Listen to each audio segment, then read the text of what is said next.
privately asking Ukraine to show that it's open to negotiate with Russia. General Jack Keane's on this. And General, good morning to you. We had that headline. I'll just share one more with you. Call 411, guys. Senior White House official Jake Sullivan involved in undisclosed talks with top Putin aides.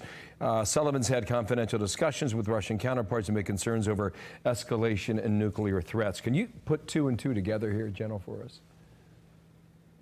Well, first of all, Sullivan's discussion with Putin's aides over brandishing nuclear weapons as an item of fear is certainly worthy. And last week, certainly President Xi coming out with the German chancellor and opposing the use of nuclear weapons inside Ukraine is a big step forward. And last week we also saw the Putin back away from nuclear weapons, say they have no intention of using nuclear weapons. It's the United States that's really escalating the tension around this issue.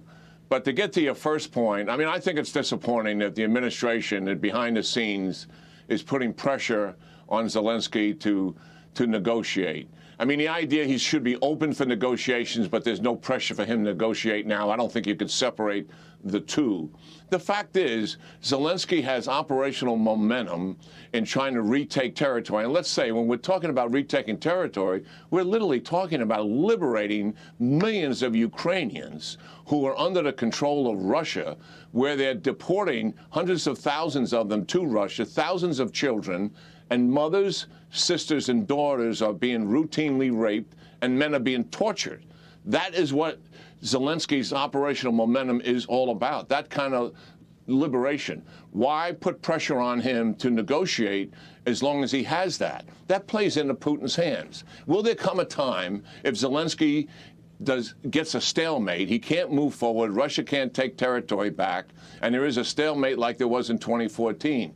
Is that a time for negotiations? That's Zelensky's call, and he likely would make a call like that, but not now. Don't put that kind of pressure on him when the wind is at his back somewhat, and also when Putin has taken a major step forward, and you mentioned it.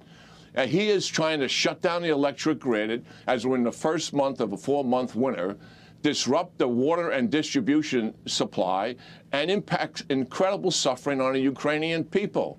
And Zelensky wants to stiffen their resolve and let them know that he's fighting for them, and he's going to liberate more Ukrainians. The administration should back off here. Wow. General, thank you. We'll see what they do. A smart thing to keep the communication lines open, I would argue. Smart thing to try and risk the potential for a level of escalation, especially when this discussion about nuclear weapons is being tossed around. Your points are very well taken. General, thank you for your time. Jack Keane in Washington. Thanks.